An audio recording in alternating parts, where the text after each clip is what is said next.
Assalamualaikum warahmatullahi wabarakatuh. Perkenalkan, nama saya Farida, NPM 2020-01044 dari kelas manajemen 5B. Baik, di sini saya akan menjelaskan materi mengenai SDM di era revolusi industri 4.0. Pengertian revolusi industri 4.0. Revolusi industri 4.0 atau yang sering disebut dengan cyber physical system merupakan revolusi yang menitik beratkan pada otomatisasi serta kolaborasi antara teknologi cyber. Revolusi 4.0 ini sendiri muncul di abad ke-21 dengan ciri utama yang ada adalah penggabungan antara informasi serta teknologi komunikasi ke dalam bidang industri. Dengan kemunculan revolusi ini mengubah banyak hal di berbagai sektor, di mana yang ada awalnya membutuhkan banyak pekerja untuk menjalankan operasionalnya sekarang digantikan dengan penggunaan mesin teknologi. Sumber daya manusia di era 4.0. Indonesia telah memasuki era revolusi industri 4.0, di mana teknologi informasi memegang peranan penting dalam kehidupan manusia. Segala sesuatu menjadi tak terbatas dan dapat diakses dari mana saja, kapan saja, oleh siapa saja. Interaksi manusia tidak lagi dibatasi oleh ruang dan waktu, karena teknologi digital dan internet yang berkembang secara masif menopang hubungan dan pergerakan antar manusia. Dan ada pun 7 skill yang penting dibutuhkan dalam masa revolusi industri 4.0. Yang pertama, mampu menyelesaikan persoalan yang rumit. Kedua, mampu berpikir kritis. Yang ketiga, memiliki kecerdasan emosi. Yang keempat, memiliki daya kreativitas tinggi. Yang kelima, memiliki jiwa kepemimpinan. Yang keenam, mampu membuat keputusan yang benar dan tepat. Yang ketujuh, mampu bersikap fleksibel dan adaptif. Ada 3 menurut Haryono. Yang pertama, kualitas. Yang kedua, masalah kualitas. Yang ketiga, masalah distribusi SDM berkualitas yang masih belum merata. 9 teknologi produksi yang bertransformasi dalam industri 4.0. Yang pertama, Big Data and Analytics. Analisis berdasarkan kumpulan data besar baru-baru ini di dunia manufaktur yang mengoptimalkan kualitas produksi, menghemat energi, dan meningkatkan layanan peralatan. Pengumpulan dan evaluasi data yang komprehensif dari berbagai sumber, misalnya peralatan produksi, perusahaan, dan pelanggan, akan menjadi standar untuk mendukung pengambilan keputusan secara real time. Yang kedua, autonomous robots. Robot-robot ini lebih otonom, fleksibel, dan kooperatif.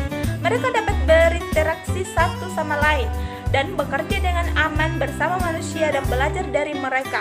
Apalagi mereka memiliki jangkauan kemampuan yang lebih besar daripada yang digunakan dalam manufaktur saat ini. 3. Simulation merupakan bentuk perwakilan dari operasi waktu ke waktu. Simulasi seringkali digunakan untuk berbagai konteks, seperti dalam simulasi teknologi yang digunakan untuk optimalisasi kinerja, teknik keselamatan, pengujian, serta pelatihan. Keempat, sistem integration, sebuah rangkaian penghubung antara beberapa sistem baik secara fisik maupun fungsional. Sistem tersebut juga yang akan menggabungkan antara komponen subsistem yang ada dalam satu sistem sehingga dapat menjamin setiap fungsi yang ada dapat bekerja dengan baik sebagai satu kesatuan dari sistem yang ada. Kelima, Internet of Things merupakan sebuah konsep di mana sebuah objek yang memiliki kemampuan untuk dapat mentransfer data yang ada melalui jaringan tanpa diperlukannya interaksi antar manusia. Internet of Things sendiri merupakan sebuah sistem yang menggunakan berbagai perangkat kompetensi, mekanis, serta mesin digital yang menjadi satu kesatuan yang terhubung. Sistem Internet of Things di dalamnya sendiri terdapat 4 komponen yang terdiri dari perangkat sensor, konektivitas, pemrosesan data, serta ketujuh, cloud. Sebuah teknologi yang menjadikan internet saat ini sebagai pusat pengelolaan data maupun aplikasi. Dengan adanya cloud ini, para pengguna komputer diberikan hak akses untuk dapat masuk ke dalam server virtual yang dapat digunakan sebagai konfigurasi service melalui internet. Yang ke-8, Active Manufacturing. sebuah terobosan baru yang ada di bidang industri manufaktur dan sering dikenal menggunakan printer 3D 3G. Dengan kemajuan era teknologi saat ini dan berkembangnya era digital saat ini, gambar atau desain digital yang telah dibuat dapat dijadikan sebagai barang nyata dengan ukuran maupun bentuk yang dapat disesuaikan. 9. Augmented reality merupakan sebuah teknologi di mana menggabungkan antara benda dunia maya 2 dimensi dengan benda 3 dimensi yang ada ke dalam sebuah lingkungan nyata tersebut, kemudian memproyeksikan benda maya yang ada tersebut ke dalam waktu nyata. Dampak dari adanya revolusi industri 4.0. Dampak positif revolusi industri 4.0. Yang pertama, kemudahan dalam mengakses informasi dikarenakan dapat menggunakan gadget maupun teknologi lainnya.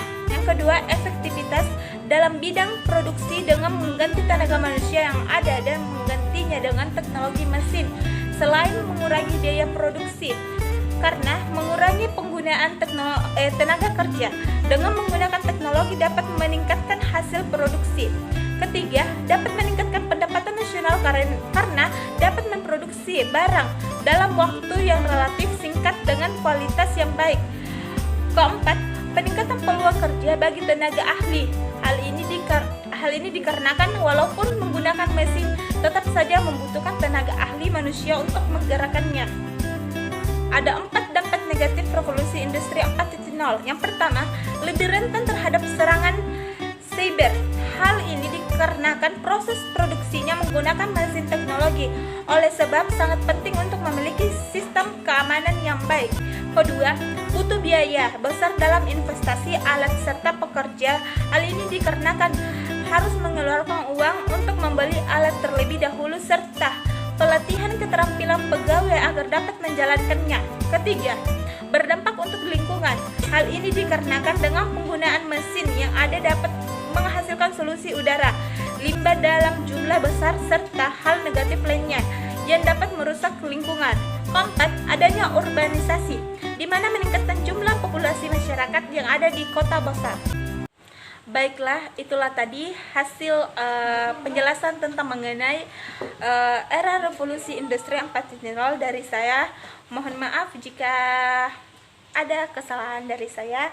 Saya akhiri dengan kata wassalamualaikum warahmatullahi wabarakatuh. Terima kasih Pak.